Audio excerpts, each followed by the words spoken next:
Hello, I'm BBM, and this is Chapter 5 of my Tearing Saga 0% Growth playthrough.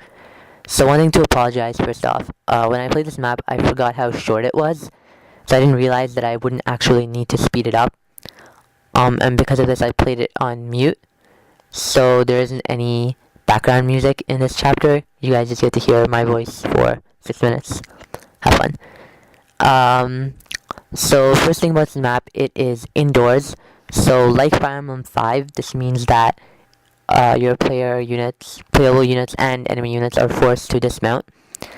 However, in Fire Emblem 5, when mounted units were forced to dismount, they were forced to use swords as well, even if that wasn't really their primary weapon type.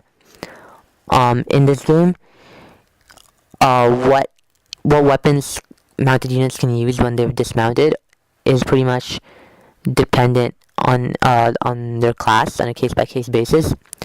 So Neron, in the Gold Knight class, he can't use lances when he's dismounted. He can only use swords. Neither can Mater from the Pegasus Knight class.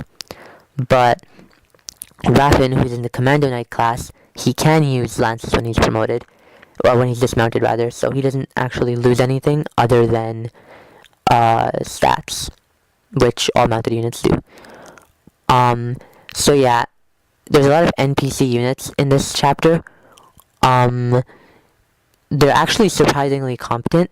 Like, they're much better than most NPC units you see in games. However, the chances of them surviving is still pretty low, so it's not like you have to save them or anything. But they do a quite good job of weeding out most of the enemies for you. So this map is really quite easy,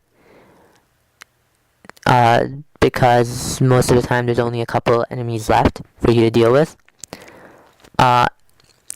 So in the enemies, you'll see most of them are comprised of dark mages and dark knights. So one thing about dark magic, in this game, it has a lot of really special effects. So the two regular dark mages, they're equipped with Janura, which is like Nosferatu or Rosire. And here we see Runen recruiting Zeke or Zieg. The translation of this game changed its name from Zeke to Zieg, which I actually kind of like. But I'm still used to saying Zeke, so I'll probably just alternate randomly between Zieg and Zeke. Anyway, Zieg is really, really good. He's probably the best combat unit in the game, even better than Neron. When he's not indoors, he comes mounted, and he can use lances and axes. He has really great stats, and all this isn't relevant in a 0% growth playthrough. While most Tearing Saga units have growths which are like under 30%, his growths are really good. They're for the most part above 40 and even 50%. So he's really good. Unfortunately, he leaves your party in the middle of the game. He betrays you. He's kind of like an Orson type character. And it's worth mentioning that the NPC units on this playthrough happen to get really, really lucky. I've actually never had all of them survive the first turn. So you saw them dodge like 2 Dark Knight hits.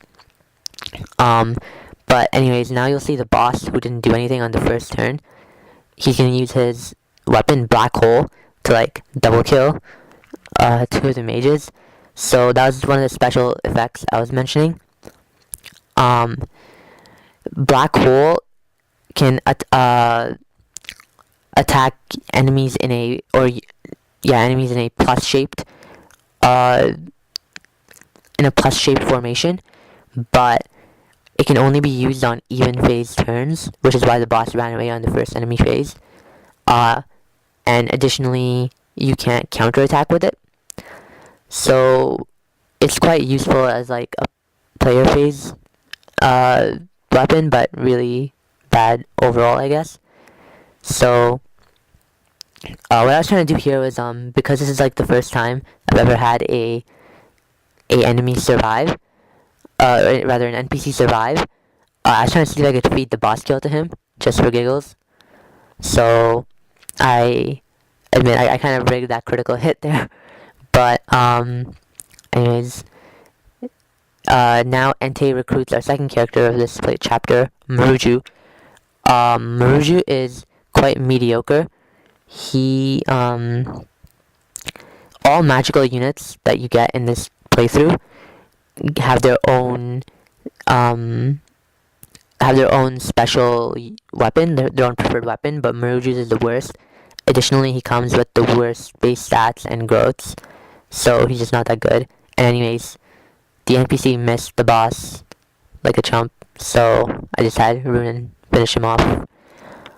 And yeah, the boss revives with an elixir and teleports away because he's kind of plot important, but we'll kill him later in a couple chapters. And that is